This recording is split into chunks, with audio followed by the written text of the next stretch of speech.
Welcome to another great episode of FoundersGyan, where we bring you the story behind a startup every week. This week we have Rohit Bagaria, the founder of Budli.in, that is Budli.in, on the show. Have you ever replaced your phone or tablet or laptop with the latest model and wondered what to do with your old device? Worry no more, because Budli.in solves exactly that problem. It buys back your old device, and what's more, if you're on a tight budget, you can buy a refurbished phone or laptop or tablet with warranty for about 50% of the market price of a new device. Okay, I think I've given away enough about what's going to happen in this episode. Time to get directly to the interview. Rohit, welcome to the show. I've personally been so pumped ever since I got the opportunity to do this podcast with you. Rohit is the founder and CEO of Budli.in. Just for the benefit of our non-Hindi listeners, Budli means to exchange. Budli.in recently won EVO's Startup of the Year, and Rohit also got the Emerging Entrepreneur of the Year award by EVO. Personally, it's a great honor to meet somebody like you, and thanks a lot for taking time out of your busy schedule to share your knowledge, wisdom and time with our listeners. Thank you, Rohit, for agreeing to be on this show. Thank you. It's a pleasure to be here. Rohit, can you tell us a bit more about your journey and background before Budli.in? Sure. So I did my postgrad from UC Berkeley, California, and I worked in the Bay Area in a startup. After that, I got experience in India in various sectors, including manufacturing and B2B sales across 35 countries around the world. And I got some experience in e-commerce, both in India and the US. And that experience in e-commerce led me to realize the need for e-commerce in India. So Re-commerce, you said, right? Reverse commerce. Yeah, can you just explain what is re-commerce? So, as you know, e-commerce is about selling things online to consumers. Right. And reverse commerce is about buying back online. Okay, cool. Okay, and then you came up with the concept of Budli.in, right? So, could you give us a bit more insight into how did you come up with this idea? And what exactly do you do with Budli.in? So, I'll just start with how I first came up with the idea. Sure. So, I'm fond of using the latest gadgets. Okay. And I like to keep upgrading my gadgets. A couple of years back, I changed my phone and I bought a new one. Okay. I was wondering, what do I do with my used phone? Right. So I looked at the options that were available to me. So the first option was I could give it to a local dealer. Right. But he would only buy back if I buy something new from him. Right. And the pricing is very inconsistent. True. Second is I could list it on an online classified ad site where I wasn't sure when it will sell, at what price. I wasn't sure the identity of the person who's going to buy from me. Right. Or third, I would just leave it in a drawer somewhere in my house, losing value, which will end up becoming e-waste. Right. So I realized that this was an unsolved problem. Right. And the way we build up any business is, first we find an unsolved problem. Right. Second is, how do we solve that problem technologically and logistically? Right. And third is, does it make business sense to do it? Is it viable? Right. So I started connecting these dots, and that's when I came up with Budli. The initial problem we started focusing on was, what do we do with our used gadgets? Right. Okay. And I followed the lean startup process to build up my POC and the MVP. Okay. I was in Calcutta back then, 2 years back, when I started working on this. Okay. And over time, I was able to build up a product from where we could give customers an instant price discovery mechanism. For any user who wants to sell his used gadget, he can choose the model he wants to sell, select the specification, condition, accessories included, and he gets a live instant dynamic price quote. Okay, that's brilliant. So I can personally relate with this, because I'm not somebody who buys gadgets often. I'm happy with my old phone, but I do know people who keep buying gadgets often, and they always have this problem what to do with the old ones. You either have to sell it to some friend or put it on one of these classified sites, and it's not really that great. And from personal experience, I was abroad, and there the concept of selling used phones was very easy, something very similar to what you're talking about. And you just have to go to a website and they give you the price and you just send the phone back. They either refurbish it and sell it, or they kind of discard it based on they take the parts and use it in other phones and things like that. So I've seen both sides of the story, and I just want to touch a little bit on the instant price discovery.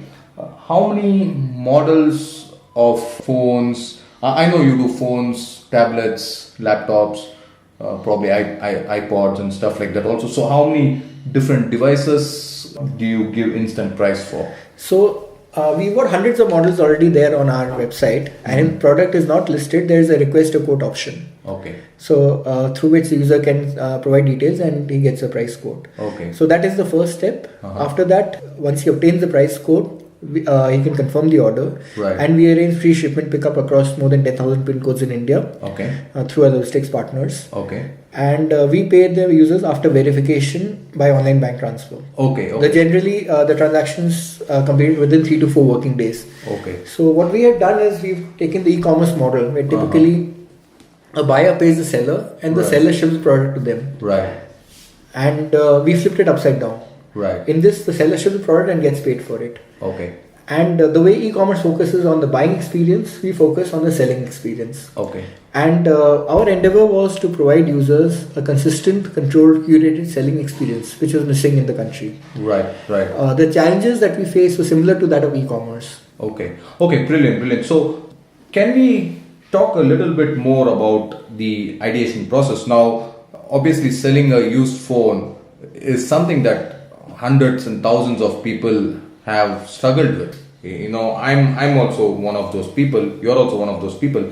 Now, you thought, okay, there was a problem to be solved, whereas somebody else might say, oh, okay, this is how it is. You know, so for our budding entrepreneurs who are listening, can you give maybe some ideas or insights into how do you come up with such a winning idea? You know, I can see the value in this. I know it's a great winning idea, and that is obviously reflected in the awards and press coverage that you have gotten. So how exactly can you come up with such a creative and winning idea?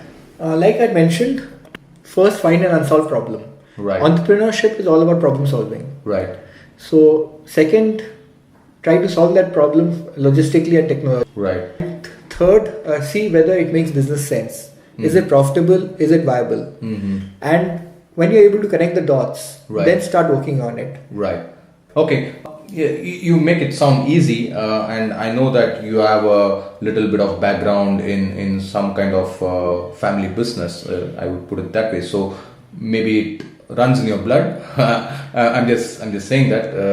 I don't know, but how would other people approach this? I think you have given a very logical step-by-step way of saying find an unsolved problem, see what the logistics is. But somebody without business acumen, let's say they are a technical person, for example, can they also follow the same method? They wouldn't. A technical person may not be able to connect the dots, may not be able to solve the logistics side of the problem, etc. So, what kind of advice would you give to a person without some business background? I think the most important thing for entrepreneurs, the way I look at it, for anybody starting up, is clarity, certainty, and purpose. Okay. Entrepreneurship is not for everybody. Right. I think there has to be inherent risk-taking ability. Right. Person has to be a risk taker to really be an entrepreneur. Right. Entrepreneurship is all about risk taking. Right. So I read a quote somewhere that entrepreneurship is like jumping off a cliff.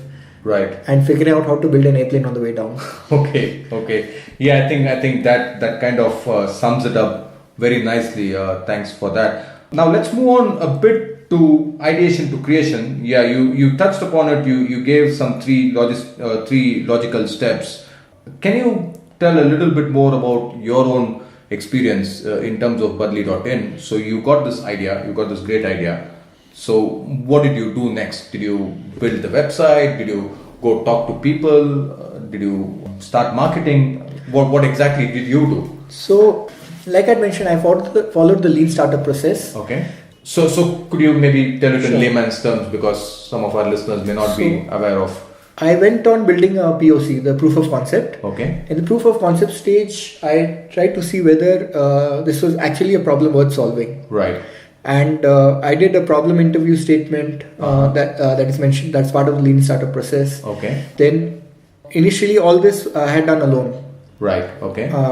At that time, it was just an idea stage. Right. So I outsourced the work. Okay. And I built up a MVP, minimum viable product. Okay.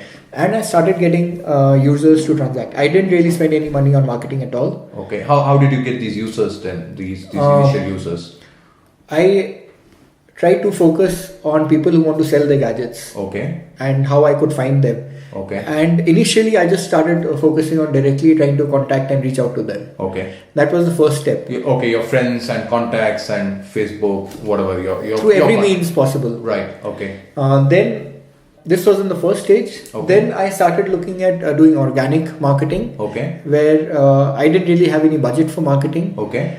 And using organic means to try to get users on board. Right. Over a time, SEO started working for me. Okay. And I started getting organic results through Google search. Okay. It takes a little bit of a long time to get to that. Right. But I think that is very cost effective and useful. Okay. And most important thing is word of mouth. That is the most powerful form of marketing. Okay.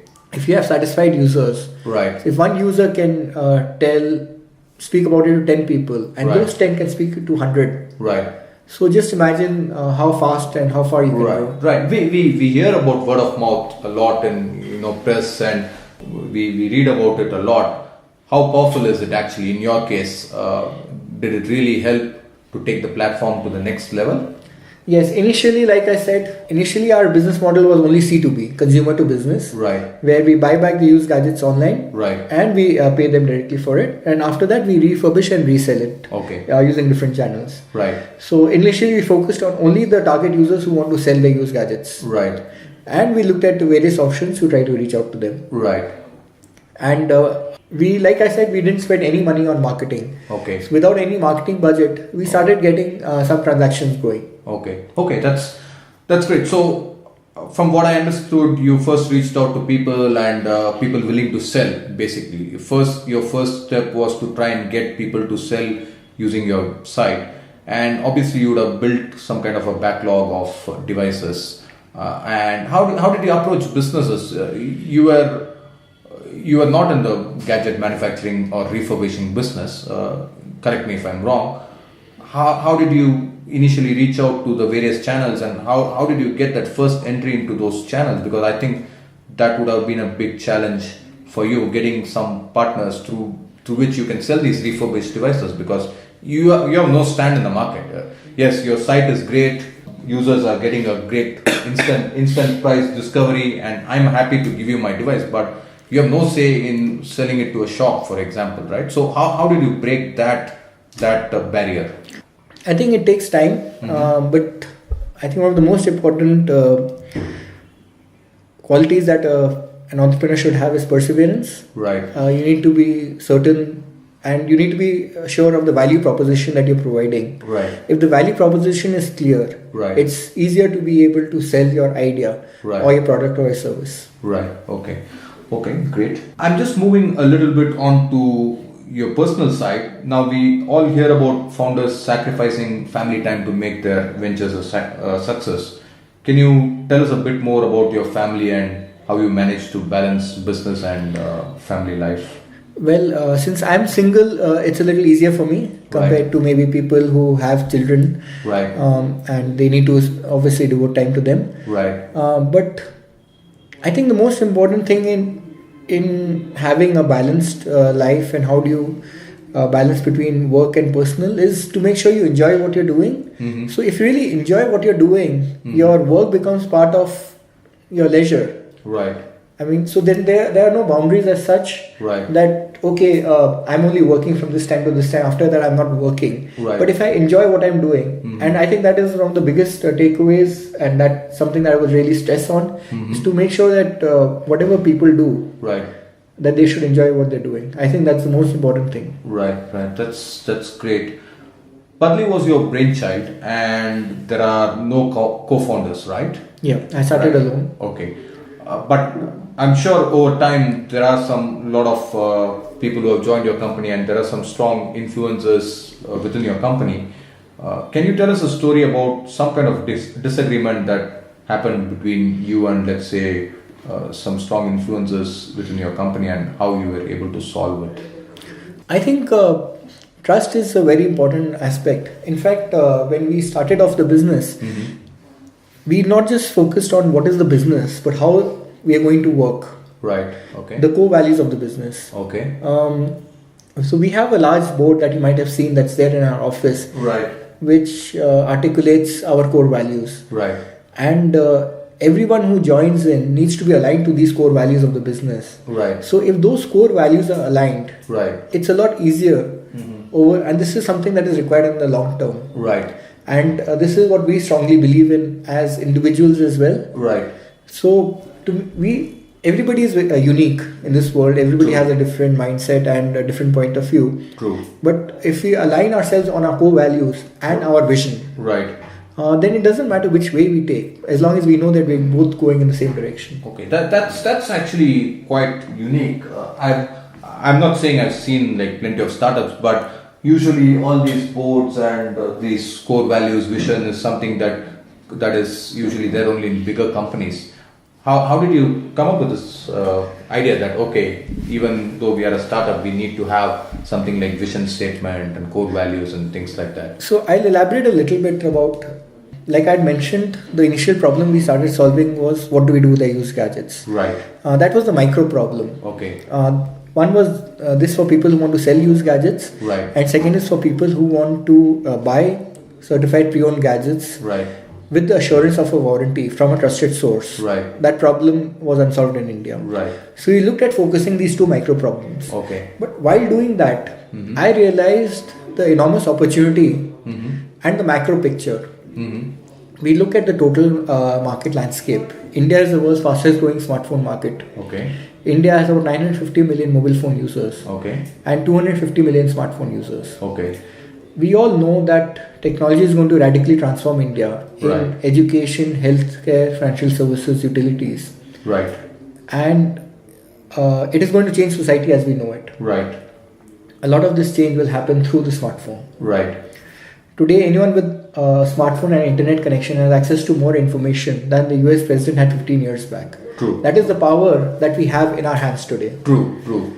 And I was very clear with Budli. As you know, Budli also means change in Hindi. Right. I wanted to create an impact. Right. Create a change. Right. And be a catalyst towards making this change in India. Right. So the longer term vision and the focus of the company is to use e-commerce to bridge the digital divide in India between people who have access to technologically advanced gadgets and people who don't. Right. And this is what gives me personally a sense of purpose. True. True. True. Okay. And that is what drives me every morning when I wake up. That I know that together we are working towards making an impact. Right. Right. Brilliant. Is there a daily ritual that you follow that kind of helps you be a bit more productive? Can you share it with our listeners? Well, I do meditation that helps me in a lot of ways. Okay. It helps me still my mind. It gives me clarity of thought. Right. And I use a process called creative visualization to achieve my goals. Right. Okay. Where I know that whatever I can visualize and I can imagine, I can achieve. Right. Right. These are some of the processes and some of the tools that I use personally. Okay. Meditation, I think everybody knows. Could you maybe talk a bit more about creative visualization and tell us where our listeners can read more about this? There's a lot of this available online. If you just Google it, I'm sure you'll come up with a lot of resources. Right. This is something that I believe personally that we all have the power to manifest our own reality. Right. And our external world is just a manifestation of internal thoughts. Sure. I've also read about creative visualization and stuff like that. And do you use a vision board or is it just in your mind? How do you? Yes, we use a vision board as well. Okay. In fact, you might see some of this in our office. Oh, okay. As a company, you do this? Yes. Wow, that's great. I mean, I've known people do it personally as individuals, but as a company, I haven't seen anybody follow a vision board. So it is very powerful, and it's, I think, something that a lot of companies should use more often. Yeah, definitely we should take some photos of that and put it along with the show notes. I think it will really inspire people and maybe other companies to follow in your footsteps. I personally think visualization is a great tool, and it's not used that much. I think what you're doing is really great and unique. Can you tell us a little bit about something about yourself that is not commonly known? Well, I don't. Something personal, professional, whatever you feel comfortable talking about. Okay. So, like I said, I use creative visualization to achieve my dreams and my goals. Right. And I believe that everything is possible, nothing is impossible. Right. So, now one of my dreams is to see the Earth through space. Wow. Okay. So, you're going to be one of the SpaceX's passengers very soon? Well, one of the people I'm really inspired by is Elon Musk. Right. And another is Richard Branson. Oh, okay. Great. So, maybe you'll get a chance to meet them in person when you travel to space, All the best for that. Can you? I just want to talk a little bit more about inspiring our listeners. Now, we all know that startups come with it a lot of pressure, and it's not a easy task. Where do you personally get your inspiration from on a daily basis? I think you already touched a bit upon that. And what advice would you give our listeners in order to get inspiration? I think having a sense of purpose is very, very important. To me, it's not money which really drives me. Mm-hmm. Money is the means goal. What is the end goal? My end goal is to create an impact. Right. I think that sense of purpose really is what drives me. Okay. And that is what really helps me overcome all the obstacles and challenges. Okay. That's great. So now I did have this thought in my mind a little earlier, and I'm going to throw that out here. When you say that you want to create an impact, and obviously one of the use cases that I can think of with all these used devices is giving them to people who can't really afford maybe new devices, new expensive smartphones, maybe in some villages or some small cities, small towns where they don't have money and stuff like that. But how exactly would you reach that kind of a market in the first place? Do you have some plans around that? Sure. Yes, we do have plans of reaching out, especially in the rural areas of India, and that is where we see a lot of growth potential. Okay. Brilliant. Can you tell us about some low point in your business and how you managed to overcome it and the lessons you learned from that experience? So, like I mentioned, I started this business a couple of years back when I was in Calcutta. Okay. And we were facing lots of challenges and obstacles in Calcutta with regard to logistics, sales tax, and other issues. Okay. So that wasn't the best place in India to really scale it up. Okay. And I knew the enormous opportunity that I had in front of me. I had to take a decision personally if I really wanted to scale it up to the level which I wanted it to. I had to relocate. Okay. So 8 months back, I decided to relocate to Bangalore to really scale it up. Okay. So that's amazing. I was under the impression that you're from Bangalore, but you have relocated for the business to grow is really inspiring to hear. Can you talk a little bit more about the future that you envision for Budli? Sure. So, like I had mentioned, the macro picture of the enormous potential that the space has. Right. Currently, India has about 100 million new smartphones being sold on a yearly basis. Okay. And this market is growing at over 40% CAGR, expected to touch about 450 million smartphone shipments per year. Okay. And people are now replacing their smartphones at an estimated average of 15 to 18 months. Okay. So this huge secondary market, which is being created for used phones, is primarily unorganized today. Okay. The market potential is absolutely enormous. The way I see, like I said, we can really create a mark in bridging the digital divide in India between people who can afford to buy new ones and people who can't, by offering them these certified pre-owned gadgets at lower price points. Okay. Can you talk a bit more about the business model? So obviously you are buying used phones and you are selling it. So you obviously have some kind of a is it some kind of a markup based on brand? Is it based on the selling the cost price? How exactly do you come up with this?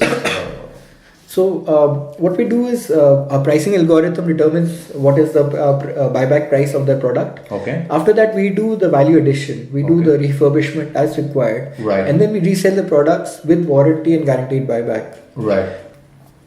And this markup is not based on brand. Okay. We look at achieving overall. We have certain targets in terms of our margins that we need to achieve. Okay. So it depends on which category of product. Okay. And which bucket. We have different buckets of products as well within our offerings. Okay.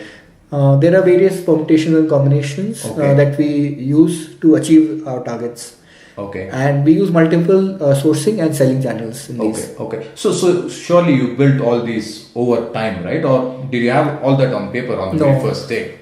You don't really get to know everything initially. Right. Initially, you just get to know of the initial problem that you try to solve. Right. But while while you're in the journey, you really find out the other opportunities and how you can work on it. So I think pivoting is a part of every startup. Every startup will always pivot. Right. Can you recommend any books or resources for our budding entrepreneurs? I try to read a lot. Like I've just mentioned, the Lean Startup process. Right. The Lean Startup is a good resource. Right. Then I've read on Steve Jobs, on Amazon. Okay.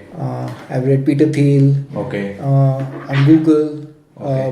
One book that really inspired me is the Zappos book, Delivering Happiness by Tony Hsieh. Okay.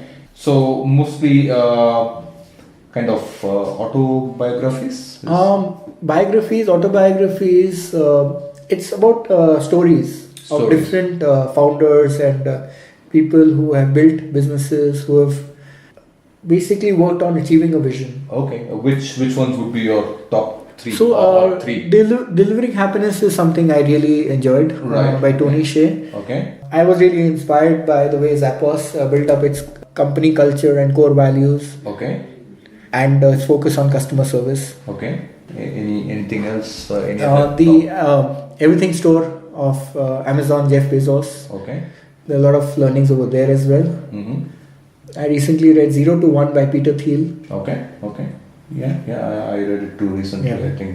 I think it's a good read, and I think one of the key things is that a lot of people want to do a lot of things, but they're not willing to put in time to read and understand how people are making it. So I think it's kind of important in our journeys to kind of learn from people who have already achieved success. I won't say that I have achieved success. My goals are quite distant right now. Right. But I think the journey is more important than the destination, and the most important thing is to enjoy the journey. Okay. What other interests do you actively pursue if and when you have some spare time, and does it help you in your core work?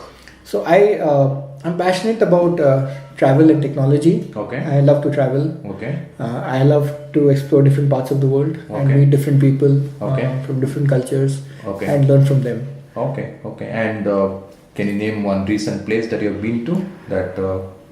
I try to travel as often as I can. Of course, time is definitely something that's very difficult to find. Right. But I'm also passionate about personal growth. Okay. And I have been fortunate enough to meet amazing people in the last couple of years who have really helped me growing and evolving. Okay. And that has really helped me in my journey so far. Okay. I think you still missed the question of one destination that you recently traveled or something that you really like. I really love being by the sea. Okay. And that is where I really find it very peaceful, and I'm able to connect with the water. Okay. So any place I try to go by the sea as often as I can. Okay. So some places near in and around in India or outside India, but definitely for me my favorite places are by the sea. Okay. And how does this kind of help you become productive in your business? Is it just recharging your batteries, or do you get some Yes, I think it inspiration? rejuvenates me. Okay. I can feel that energy. Okay, great. Budli is about 2 years now, if I'm not mistaken. Yeah, I started working on this 2 years back. 2 years, okay. And let's say you're starting Budli now. What would you have done different than what you did 2 years back? Well, it's very difficult to say because a lot of where I am today is because of the lessons I learned in these last 2 years. Right. There were very challenging times where I didn't even know how I was going to fulfill my next order, Right. or be able to proceed further in my business. I think the most important thing that really has helped me is the sense of purpose, and not knowing exactly how to do things, but knowing that I will be able to do it. Okay. I think that confidence is something that I was always sure that even now I am. While visualizing certain things which I did even now and even earlier, I don't always know how I'm going to get there, but I know it. I will get there. Brilliant. And I just have a couple of more questions.